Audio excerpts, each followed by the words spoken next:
ये जो भाई आज आए हैं यहाँ डुमरखा से और कलायत तक, ये ट्रेलर है। वो पिक्चर देखने जब जाओ उसमें 2-3 नई पिक्चर जो आनी उनका ट्रेलर दिखाएगा, नहीं वो ट्रेलर है। ये जितना आज चल के आए हैं इतना निरंतर 6 महीने चलना है। मेरे को बहुत लोग कहते थे पिछले चुनाव के बारे में कि जी 87 वर्गा माहौल है। 87 मतलब जो चौधरी देवीलाल की आंधी थी 87 वाली, जब एक तरफा चुनाव हुआ था, कि इस बार कांग्रेस का माहौल ऐसा है। और अब आप सुबह से जिनके इंतजार में बैठे हैं, हमारे हिसार लोकसभा से पूर्व सांसद फॉर्मर IAS भाई ब्रजेंद्र सिंह जी, वो आए और अपने विचार प्रस्तुत करें। और हमारे जो कांग्रेस पार्टी के कार्यकर्ता साथी आज इकट्ठे हुए हैं, इन सब का मार्गदर्शन करें।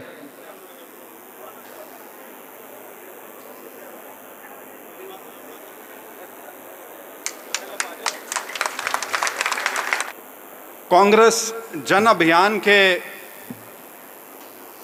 इस तीसरी मीटिंग में आज यहाँ कलायत नरवाना उचाना के उपस्थित मेरे सभी सम्मानित बुजुर्गों, नौजवान साथियों, माताओं, बहनों, पत्रकार बंधुओं, विशेष तौर पे हमारे ये जो युवा साथी हैं, और इनमें भी वो जो युवा से ऊपर वाली कैटेगरी के हैं जो आज यहाँ डुमरखा में इकट्ठे हुए थे पहले और वहाँ से ये कलायत तक पैदल चल के आए हैं, इस उमस भरे मौसम में आप सबका यहाँ आने पर बहुत बहुत स्वागत, बहुत बहुत आभार। हमारे बीच उपस्थित हमारे आदरणीय चौधरी बीरेंद्र सिंह जी, मैं अपना ही नाम लूँ था, हमारे बीच कैथल के जिला अध्यक्ष रामचंद्र गुर्जर जी, जींद जिला के DCC प्रेसिडेंट श्री ऋषिपाल जी, हमारे सम्मानित श्री विजेंद्र सिंह सुरजेवाला जी, श्री जगरूप सुरजेवाला जी, हमारे बीच आए कलायत से पूर्व MLA श्री जोगीराम जी, नरवाना से कांग्रेस के प्रत्याशी रहे पिछले चुनाव में श्री सतबीर दबलैंड जी, हमारे कांग्रेस के सेवा दल के प्रदेश महासचिव श्री नरेश चहल जी, श्री सुरेश शर्मा जी, भाई राजेंद्र चहल जी, मेरे बड़े भाई सुरेंद्र जी, आप मेरे से बड़े हो क्या? छोटे हो आप भी? मेरे ये युवा शब्द ऐसा चेप दिया, मैं ज़्यादातर लोगों से बड़ा हो लिया वैसे। भाई सुरेंद्र ढुल जी, हमारे अजीज राम मेहर दणौदा जी, उजाना से हमारे साथी श्री जगदीश जी, मटौर से पंडित जी के बारे में 2 शब्द ये ज़रूर कहना चाहूँगा। पंडित जी जब भी मिलते हैं, सुरेश जी, इनके चेहरे पे हमेशा मुस्कान होती है और मेरे को दुख ये होता है कि मेरे पे इनका कदे कोई काम नहीं बन पाया, लेकिन ये उसके बावजूद भी हमेशा साथ आते हैं और हर प्रोग्राम में हर जगह आते हैं पूरे मन से। श्री दिलबाग कोले खां जी, श्री जगदीश शिमला जी, हमारे बीच में HPSC के पूर्व सदस्य श्री जय भगवान गोयल जी, श्री प्रदीप मास्टर जी,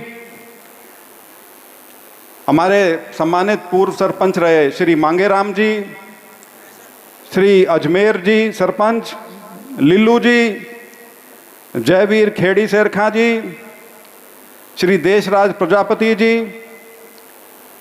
श्री सतबीर शर्मा जी, ये हमारे प्रधान जी हैं कसून से सतबीर शर्मा जी, श्री राम मेहर बेदी जी, दणौदा से आशीष, सोनू, खरल से दीपक, ये सारे युवा साथी हमारे, राजौन से श्री बलिंदर राणा जी नंबरदार, श्री राजेंद्र चौहान जी, दिलबाग बेदी जी, श्री कूड़ाराम जी कोयल से जिन्होंने बड़ा ओजस्वी भाषण दिया था अभी, श्री भारत भूषण गर्ग जी, आदमपुर से हमारे बीच आए श्री बीर सिंह दलाल जी, और बहुत से लोग हैं जिनके नाम लेने चाहिए, लेकिन लिस्ट बहुत लंबी हो जाएगी और मेरे को कृपया करके माफ़ कर देना, क्योंकि मेरे पास हर प्रोग्राम के बाद कई फ़ोन ये आते हैं, जी मैंने इतनी मेहनत करी थी, आपने इतने नाम लिए, मेरा नहीं लिया। तो उन सब से मेरी माफ़ी, मेरे को क्षमा करना। मेरे ख्याल से 10 मिनट तो मैंने हो लिए नाम लेते तो आप सब अपने घर के परिवार के लोग हो, अपना बड़ा परिवार जो कांग्रेस का परिवार है, आप सब उसके जुझारू सिपाही हो। और आज हम यहाँ पे उपस्थित हुए हैं कांग्रेस की जो गाड़ी है उसको आगे बढ़ाने के लिए। और मेरे को इस चीज़ में आज कहते हुए कोई संकोच नहीं है कि आज इतनी खुशी की बात है कि इस मंच पे ऐसा महसूस हो रहा है कि पूरी कांग्रेस आ रही है, उसके हिस्से नहीं आ रहे। क्योंकि यही चीज़ है जिसको हम दूर करना चाहते हैं। ये जो अलग अलग जगह के एक जो वो बन गई थी कि जी यो किसका, यो फलाने का, यो किसका, यो दिखड़े का। मैंने कहा तारा में कोई कांग्रेसी भी है कि नहीं है? सारे किसे के थे। और उस कड़ी में जो जिला अध्यक्षों की नियुक्ति हुई है, ये जो संगठन का दोबारा से सृजन होना शुरू हुआ है, ये इसी का नतीजा है कि आने वाले समय में कांग्रेस अपने आप को प्रदेश में और देश में एक बहुत सशक्त भूमिका जो निभाने का उसका दायित्व है, उसको निभाने में ना सिर्फ वो सक्षम रहेगी बल्कि कामयाब होगी। मैं आप लोगों से साझा करना चाहता हूं, मैं कांग्रेस में जब आया 2024 के मार्च के महीने में, कांग्रेस रगों में थी, खून में थी, वो एक अलग बात है। लेकिन मैं सही मायने में प्रभावित हुआ था राहुल गांधी की पद यात्रा से। जो भारत जोड़ो यात्रा उन्होंने कश्मीर से कन्याकुमारी तक की थी, उल्टी कन्याकुमारी से कश्मीर तक की थी, वो एक ऐसी घटना थी जिससे मेरा मन बन गया था कि मैंने वापस यहीं पे जाना है। और कोई मेरे को उसमें कहने में संकोच नहीं है कि मैं अब उस जगह आ लिया जहाँ का मैं हूँ और जहाँ पूरा अपना जीवन जो है, राजनीतिक जीवन जो है, जहाँ सारा बिताना है। तो किसी को इस तरह का संशय या शक ना रहे कि ये सिर्फ सत्ता की भागीदारी में हिस्सेदारी लेने आए। अगर वही ध्येय होता, वही लक्ष्य होता, तो अब सरकार को बने 1 साल भी नहीं हुआ है। हम सबको ये कवायद करने की क्या ज़रूरत है? हम जो आज यहाँ इकट्ठे हुए हैं, आप जब अपने घर जाओगे, गांव में जाओगे, शहर में जाओगे, कोई अगर ये पूछेगा कि भाई तो 1 साल भी नहीं हुआ है सरकार बने, तुम कौन सी राजनीति घोट रहे हो, समझा तो दो एक बार। तो कुछ नहीं घोट रहे, सिर्फ और सिर्फ ये प्रयास है कि कांग्रेस एक जो शक्ति है हरियाणा में, हमेशा से रही है और आज भी है और बहुत मजबूत शक्ति है, उसको एक सही मायने में एक दशा मिल सके, एक दिशा मिल सके। उसको जो उसके लक्ष्य की जो प्राप्ति है उसके अंदर हम सब सहयोग कर सकें, उस चीज़ की एक कवायद है सारी की सारी। पिछला चुनाव था, हमें जीतना चाहिए था, नहीं जीते। लेकिन इसका ये मतलब नहीं है कि हम बिल्कुल उदासीन होकर और निराश होकर और अपने आप को हारा हुआ मान के घर बैठ जाएं। और इसीलिए ये सारी की सारी कवायद शुरू की। और मैं इसमें विशेष रूप से चौधरी बीरेंद्र सिंह जी का जिक्र करना चाहता हूं, क्योंकि मैं उम्र का जिक्र नहीं करना चाहता, क्योंकि वो मेरे से ज़्यादा जवान है अभी भी। और अभी भी हम सबको घर से निकालने में और ये पूरा गठ जोड़ने में जो सबसे ज़्यादा, उसको आप मेहनत कह लो, उसके पीछे सोच कह लो, वो सारी की सारी इनकी है। मैंने तो फिर अपने आप, जब इनने पूरी रूपरेखा गढ़ दी सबके सामने बैठ के, मैंने तो फिर छोटी सी यूँ सरकाई थी जी, मेरी इच्छा है कि मैं एक हरियाणा की यात्रा ही कर दूं। कहते कौन सी? मैंने कहा जी पद यात्रा। क्योंकि चौधरी साहब ने वैसे तो 53 साल राजनीति में हो गए, लेकिन यात्रा यूत्रा में ज़्यादा विश्वास नहीं रखते थे कभी। तो लेकिन अब हमारे पास समय है और बहुत लंबा समय है, तो ये उपयुक्त समय था इस चीज के लिए जिसमें वो जो एक द्वंद्व की राजनीति होती है, मतलब लड़ाई झगड़े की, विरोध और विपक्ष वाली जो लड़ाई होती है, उससे ज्यादा जरूरी इस समय हमारे प्रदेश की दरकार है कि इसके अंदर जो भाईचारा है, जिसके अंदर दरार आई है, उसको पाटा जा सके। किसी प्रकार से जो हमारा समाज, जिसको भारतीय जनता पार्टी निरंतर उसको अलग अलग घटकों में बांटना चाहती है, उसको रोका जा सके। किस प्रकार से कटुता समाज में फैलाने का प्रयास किया गया है और वो उसमें कामयाब भी हुए हैं काफी हद तक, किसी तरह से उसको रोका जा सके। तो ये हमारी जो यात्रा होगी उसका मुख्य उद्देश्य ये है। लेकिन हरियाणा वाले हैं हम सारे के सारे, हमारे अंदर एक चीज होती है, सब जल्दी में रहते हैं, सबको नतीजा आज चाहिए। मेरी इलेक्शन पिटीशन चल रही है, आई तारीख पर फोन आओगे अके रहा। मैंने कहा तुम जितने फोन आए हैं तुम का, आप लोगों का ज्यादातर का वास्ता अदालतों से पड़ता है कि किसका फैसला होया करे 2 दिन में। लेकिन मेरी आई तारीख पे अकजी होया, और वहां तक बात खत्म नहीं होती। अकजीब तो एमएलए बनने वाले हैं। तो सब्र रखो, थोड़ा सब्र रखना सीखो। एक हमने मुहिम शुरू की है, ये बहुत बड़ी मुहिम है। ये नहीं है कि राजनीतिक जलसे कर रहे हैं और उसमें भाषण देने और बात खत्म। ये तैयारी है, ये तैयारी है उस चीज की, उस यात्रा की जो हमने अक्टूबर में शुरू करनी है। तो ये जो भाई आज आए हैं यहाँ डुमरखा से और कलायत तक, ये ट्रेलर है। वो पिक्चर देखने जब जाओ उसमें 2-3 नई पिक्चर जो आनी उनका ट्रेलर दिखाएगा, नहीं वो ट्रेलर है। ये जितना आज चल के आए हैं इतना निरंतर 6 महीने चलना है, 6 महीने निरंतर। राजेंद्र ने या किसी ने जिक्र किया था कि ये 6 फेजेज में होगी। वो 6 फेज की संज्ञा इसलिए दी गई है कि ये पहली शुरुआत जो है इन 15 हलकों से होगी, और उसके बाद और 15 और 15। लेकिन इसका ये मतलब नहीं है कि 15 हल्के करके फिर महीने का बीच में गैप आ गया और उसके बाद 1.5 महीने बाद दोबारा शुरू पूरी, ये नहीं है उसका मतलब। वो तो सिर्फ एक तैयारी के हिसाब से है, योजना के हिसाब से। हमने अभी तक 90 के 90 हल्कों का रूट नहीं बनाया है। अभी तक हमने जो रूट वगैरह बनाया है वो सिर्फ इन 15 हल्कों का बनाया है। और यहाँ से फिर जब बात आगे निकलेगी तो उसके बाद आगे आगे बाकी सारे जो हल्के हैं हरियाणा के 90 के 90 वो हम करेंगे। करीब ये 2600 से 2800 किलोमीटर की यात्रा होगी, और उस पर तो मैं बाद में आऊँगा। लेकिन मैं आप लोगों से कुछ चीज़ राजनीतिक तौर पर ज़रूर चर्चा करना चाहूँगा, क्योंकि मैंने जिनका जिक्र किया राहुल गांधी जी का, सबसे पहले तो उनका मैं यह आभार भी व्यक्त करना चाहूँगा कि उन्होंने मुझे AICC का जो हमारा विदेश विभाग का डिपार्टमेंट है वहाँ पे विदेश मामलों का, उसके अंदर मुझे उपाध्यक्ष की पदवी से नवाजा है। उसके लिए मैं बहुत आभारी हूँ। लेकिन देश में राहुल गांधी के प्रति जो लोगों का रवैया है वो यदि आपने देखा हो पिछले 2-2.5 साल में, उसमें बहुत भारी बदलाव आया है। पहले लोग उनका परिहास करते थे, बीजेपी का पूरा जो मीडिया तंत्र है वो उनके पीछे पड़ा रहता था और लोगों को भी जचनी सी शुरू हो गई थी। लेकिन अब उस व्यक्ति ने ये दिखा दिया है कि वो यहाँ पे ना सिर्फ है बल्कि लड़ाई लड़ने के लिए। मेरे से एक इंटरव्यू में पूछा, जी आज की राजनीति में आप अभिमन्यु किसको मानते हो? तो मेरे मुंह से यकायक निकल गया राहुल गांधी।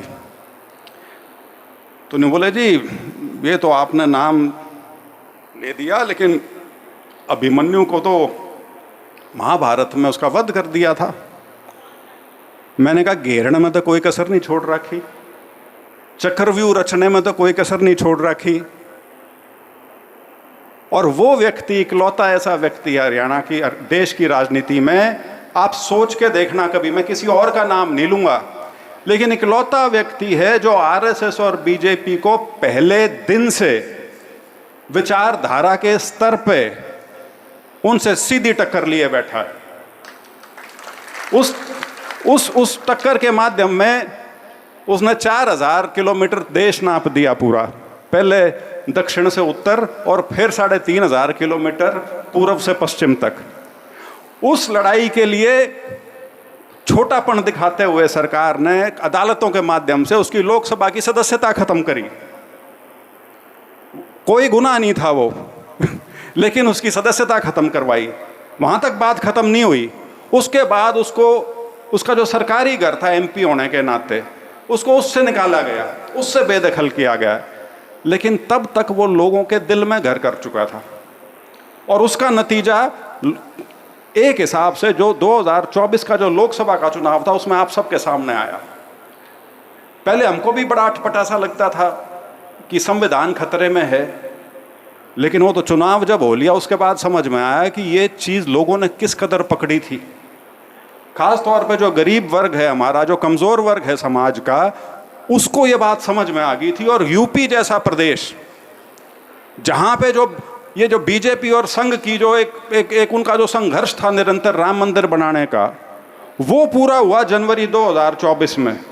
और ये मान्यता थी कि पूरे यूपी में अब बीजेपी की आंधी चली हुई, सारी सीट जीतेंगे। वहाँ पे समाजवादी पार्टी की और कांग्रेस की मिला के बीजेपी से 12-13 सीट फालतू आई वहाँ पे। तो इस तरह का असर था। और यही अब ये जो वोट चोरी का जो अभियान जो चला है और जिसकी शुरुआत बिहार से हुई है, ये भी आपके सामने है। बहुत कम नारे होते हैं जो बच्चे भी पकड़ लें, राजनीतिक नारे बहुत कम हैं जो बच्चे तक घर कर जाएं, लेकिन ये वो नारा है जो देश के बच्चे बच्चे ने भी पकड़ रखा है। और अब यदि आप किसी से पूछते हो कि इस चीज की संभावना है क्या, तो अब हर आदमी चाहे पूरे जोश से या आधे मन से लेकिन मानता है कि भाई कुछ गड़बड़ तो है। मैं भी उनमें से हूं जो हमेशा यूं कहा करता कि भाई मैं ईवीएम के बारे में तब तक कुछ नहीं कहूँगा जब तक कोई उसको सिद्ध नहीं कर दे कि इसके साथ गड़बड़ हो सकती है। लेकिन अब तो वो ईवीएम तो बाद की बात है, उससे पहले खेल कर लें। वोटर लिस्ट में घपला, मैं आपको हरियाणा के संदर्भ में बताता हूं, आप उससे बेहतर समझ पाओगे। बिहार में जितनी वोट काटी हैं 65 लाख,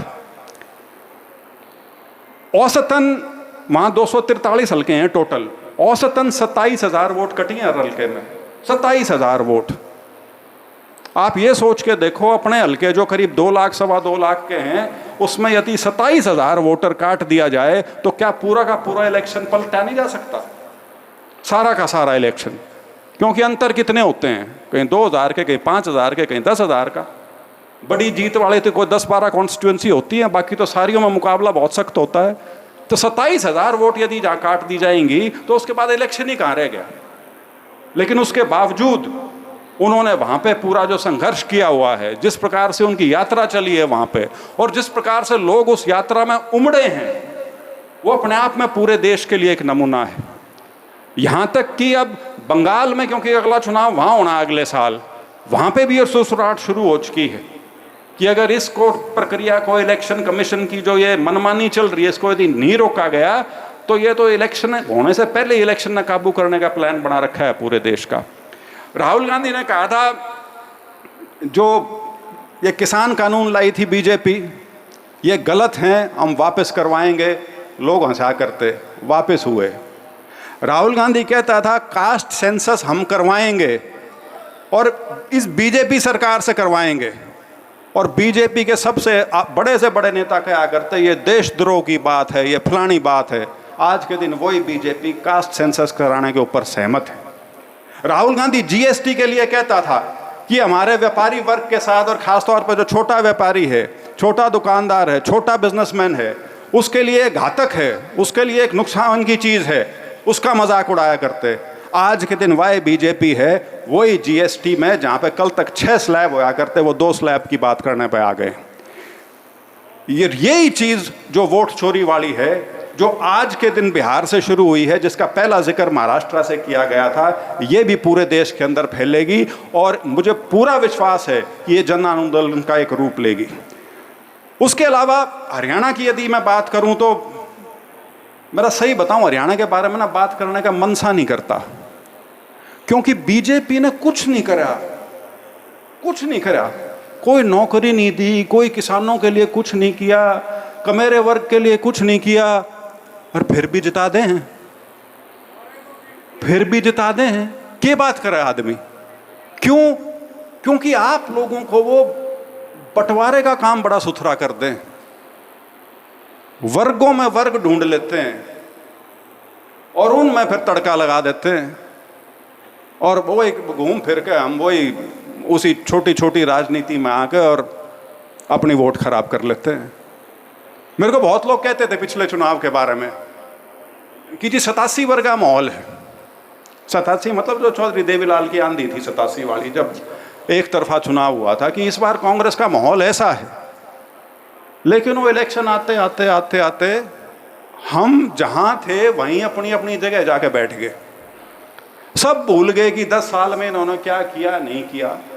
अब अभी भी यदि मैं जिक्र करूं, किसी भी सरकार का उसके जो नागरिक हैं उनके साथ एक समझौता जो होता है, जिसके आधार पर संरचना होती है देश की या प्रदेश की, वो होता है कानून व्यवस्था और सुरक्षा।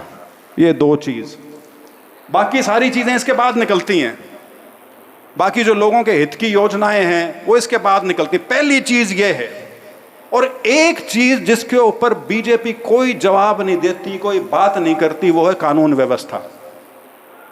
कल तक ये घटनाएं जो थी ये एक आधे जिले में सुना करते हम, गोहाना में होगी, सोनीपत में होगी, बादरगढ़ में होगी, लेकिन आज के दिन पूरे हरियाणा में होने लग रही हैं, पूरे हरियाणा में घटनाएं होने लग रही हैं, क्रिमिनल एक्टिविटी हो रही है। सरकार मौन, और मौन भी क्यों? बिन मांगी वोट मिल रही हैं, जवाबदेही है ही नहीं, अगली बार फिर देख लेंगे, फिर यूं ही उलझा लेंगे। तो इस तरह की व्यवस्था जहां हो, उसमें हमको ये सोचना पड़ेगा कि हम जाने कहां लग रहे हैं। जैसे मैंने कहा कि बेरोजगारी है, सरकारी आंकड़ा है, मैं अपनी तरफ से नहीं बोल रहा, कोई और अपनी तरफ से नहीं बोल रहा, पूरे देश में सबसे ज्यादा बेरोजगारी हरियाणा में है। ऐसा प्रदेश जिसका 1/3 हिस्सा करीब करीब एनसीआर में आता है, मतलब दिल्ली के साथ जोड़ के उसको माना जाता है, और आपके पास रोजगार देने के लिए नहीं है। सरकार में तो है ही नहीं, प्राइवेट में भी नहीं। प्राइवेट में क्यों नहीं है? क्योंकि आप देना ही नहीं चाहते, आपने कोई व्यवस्था ही नहीं बनाई। आपने जिस प्रकार की अब पढ़ाई चाहिए वो आप करा ही नहीं रहे। आप लोगों में से जो कुछ जानकार हों, जब 2014 में बीजेपी की सरकार केंद्र में पहली बार बनी थी, एक नया महकमा बनाया था स्किल डेवलपमेंट, कि जो हमारे यहाँ आने वाले समय में प्राइवेट सेक्टर में जो रिक्वायरमेंट है, जो ज़रूरत है, उसके लिए बच्चों को ट्रेन करना है, उनका कौशल डेवलप करना है। वो कौशल तो डेवलप हुआ है नहीं, हरियाणा कौशल रोजगार निगम जरूर बना दिया, जो कि सबसे बड़ा फर्जीवाड़ा था कच्ची नौकरियां देने का, जिसके अंदर आरक्षण भी खत्म, सब कुछ खत्म, और इवन कह दिया 5 साल तक कमाड़े घर जाओ, क्योंकि इनका नौकरी और रोजगार से कोई वास्ता ही नहीं है।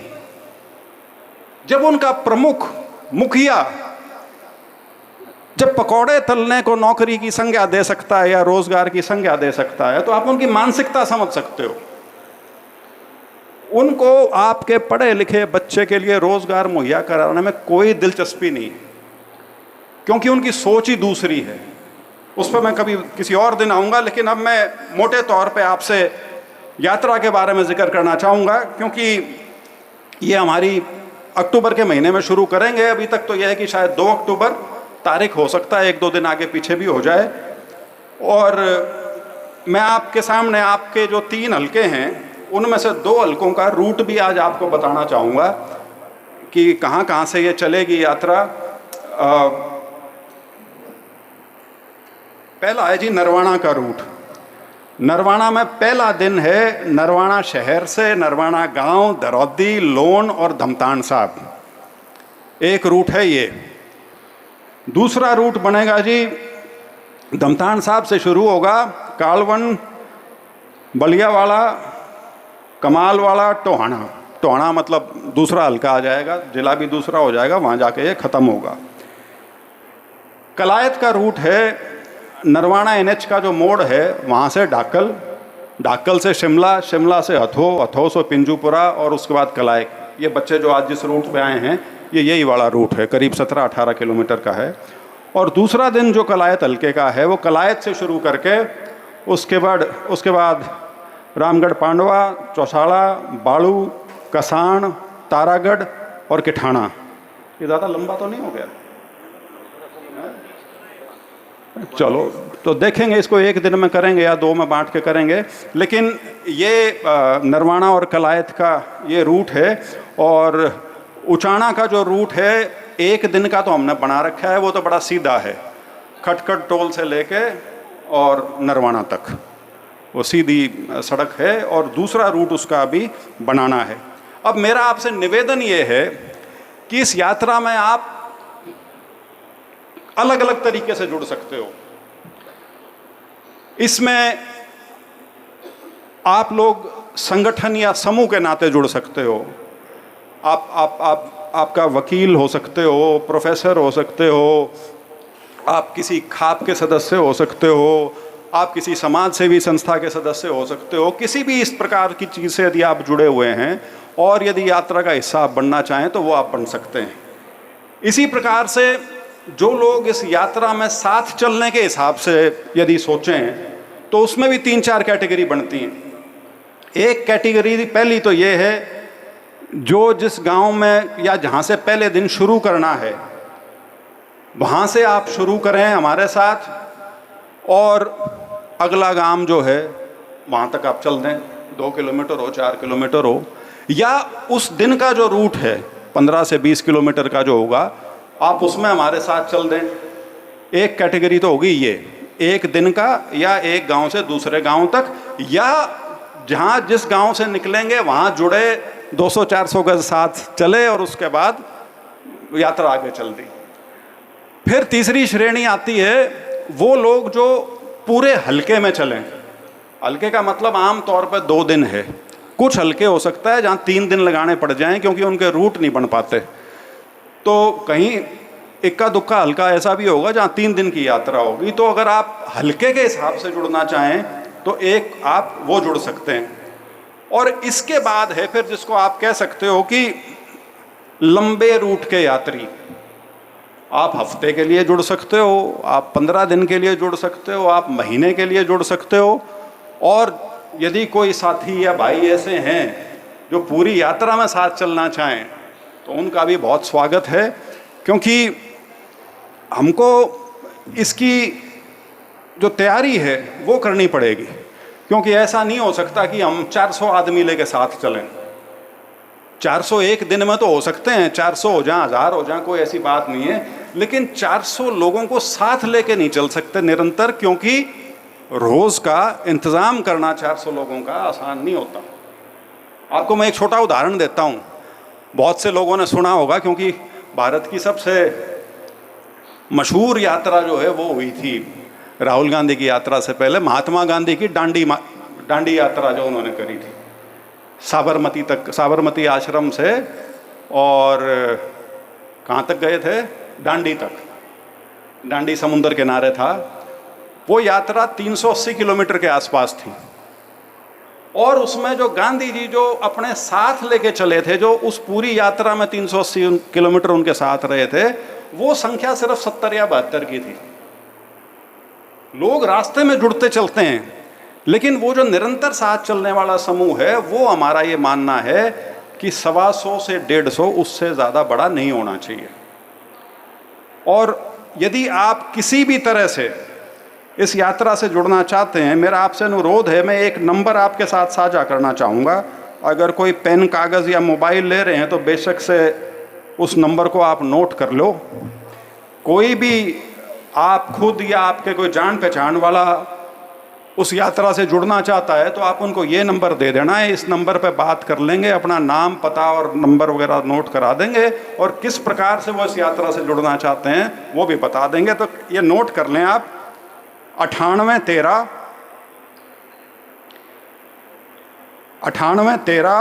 11 11 90।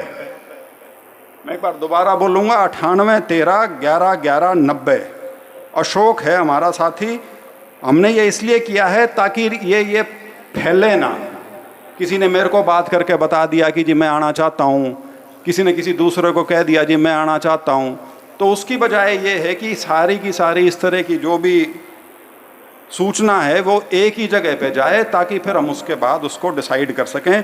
तो नंबर मैं एक बार फिर बोल देता हूँ, 98 13 11 11 90 अशोक।